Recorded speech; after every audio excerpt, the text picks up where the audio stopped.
2/3 মানুষ যারা কিনা মনে করেছে যে আমরা কোনো ধরনের কনজারভেটিজমের দিকে ঝুঁকতে চাই না জাতি এবং রাষ্ট্র, তারাই তো এই কথা, এই বাণীটা শুনেছেন। অর্থাৎ আমি মনে করে দিতে চাই, নির্বাচনের আগে এই সরকার কিন্তু 3টি গুরুত্বপূর্ণ বিষয়ে কথা বলেছিলেন। প্রথমত তিনি বলেছিলেন যে এই মুক্তিযুদ্ধের পক্ষে উনি ওনার ঝান্ডাটা বিএনপি দিয়েছে, এক। দ্বিতীয়ত উনি বলেছিলেন যে আমি স্পষ্ট করি, বক্তব্যটা এরকম ছিল, এই দেশ এই রাষ্ট্র যতখানি বিশ্বাসীদের, কে যদি অবিশ্বাসও করতে চায় তারও। এটিও কিন্তু খুব গুরুত্বপূর্ণ একটা আলাপ ছিল, যা কিনা পূর্বে অতীতে কেউ এরকম বক্তব্য দেননি। তৃতীয় উনি বলেছিলেন স্পষ্টত মিউজিক, খেলাধুলা, বিনোদন, এটি কিন্তু বলেছে। প্রশ্ন হচ্ছে, যেই সরকার প্রধান এ কথা বলেন, যেই দেশের রাষ্ট্রপতি মহোদয় বলেন যে যার মার্কস পড়তে মন চাবে, চমস্কি পড়তে মন চাবে, সে পড়বে।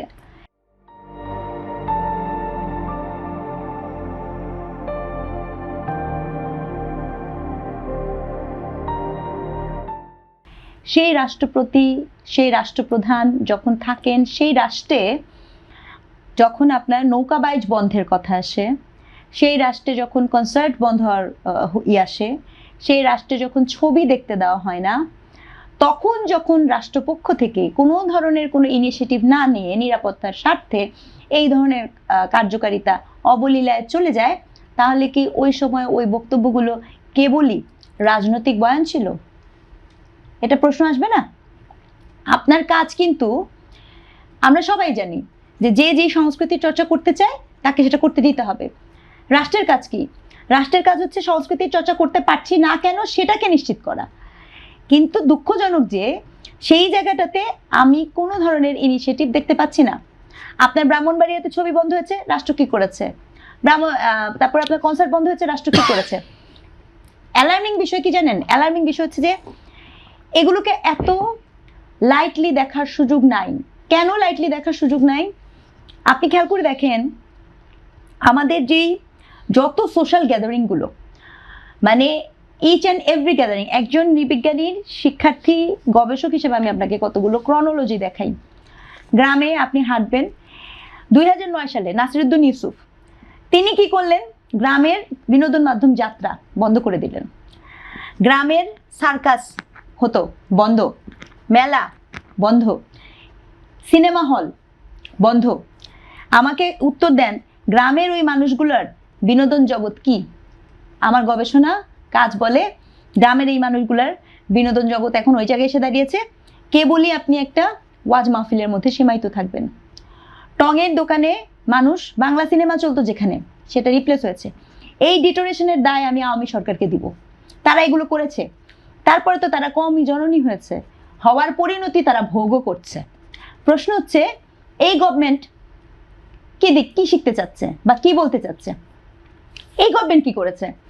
এই গভর্নমেন্ট খুব অল্প সময় আছে, মাত্র 6 মাস। 6 মাসে সবকিছু ঠিক করা যায় না, আমি বুঝলাম, কিন্তু কনসার্ট হতে দিবেন না।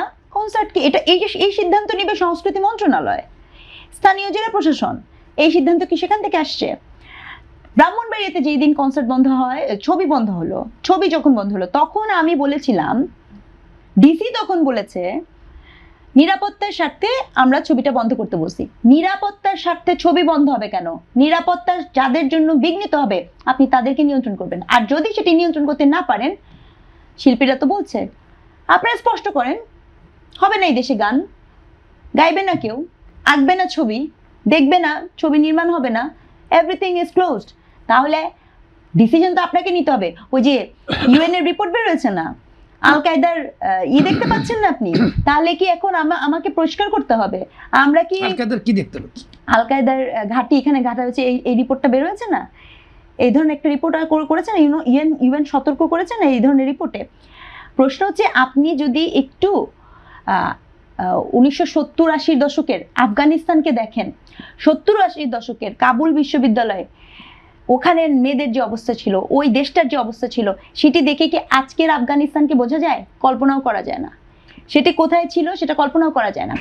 এবং আপনি দেখবেন সুনির্দিষ্ট মহলের এজেন্ডা থাকে, স্লোলি সমাজকে পরিবর্তন করার এজেন্ডা নিয়ে তারা বসে আছেন। আমার প্রশ্ন হচ্ছে এই স্লোলি যে পরিবর্তন হতো সেই পরিবর্তনের জন্য রাষ্ট্রপক্ষ কি এখন তা ওই হাওয়া দিবেন, ওই পালে হাওয়া দিতে চান?